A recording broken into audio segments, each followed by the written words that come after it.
శ్రీ పరాభవనామ సంవత్సరంలో కర్కాటక రాశి మిత్రులారా, మీకు ఈ సంవత్సరం ఎలా ఉంది అని తెలుసుకోవడానికి ముందు మీకు ఉగాది శుభాకాంక్షలు.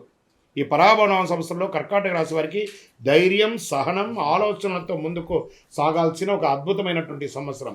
కొన్ని పరీక్షలు వచ్చినా చివరికి చాలా అనుకూలంగా మారుతాయి. ఎన్నో రోజులుగా ఇబ్బంది పడి అష్టమ శని ద్వారా కానీ ఇబ్బందులు పడి పడి పడి పడి చాలు చాలు అనుకున్న వాళ్ళకందరికీ మీకు ఒక శుభవార్త చెప్పబోతున్నాను. Get ready.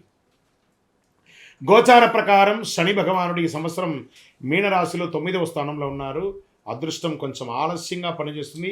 ధర్మం, ఆధ్యాత్మికత వైపుకి ఆసక్తి పెరుగుతుంది. గురువుల ఆశీర్వాదం పొందుతారు.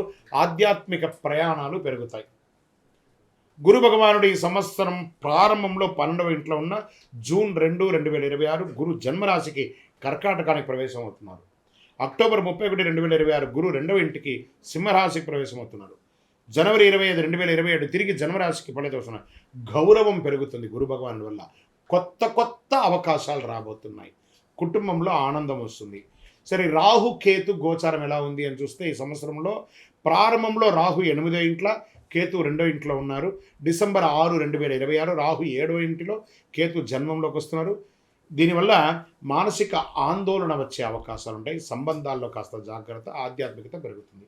మరి పూర్తిగా దీన్ని విశ్లేషించుకుంటూ వెళ్తాం. ఎలా ఉంటుందంటే, ఫస్ట్ కుటుంబం తీసుకుంటాం. భార్య భర్తల మధ్య ప్రారంభంలో కాస్త సఖ్యత లోపం ఉన్న మధ్యలో చక్కగా అద్భుతంగా ఈ సంవత్సరం అంతా కూడా చాలా బాగుంటారు. అన్నదమ్ములు, అక్క చెల్లెలు, మీ యొక్క తల్లిదండ్రులు లేదా పూర్వీక ఆస్తుల దగ్గర నుంచి వచ్చి కూర్చున్నటువంటి ఈ కోర్టు కేసులు లేదా ఆస్తి తగాదాలు ఇవన్నీ కూడా కూర్చొని పరిష్కరించి కాంప్రమైజ్ అయితే ఎండ్ ఆఫ్ ద ఇయర్ లోపు మీరు అద్భుతమైనటువంటి ఫలితాలని పొందుతారు.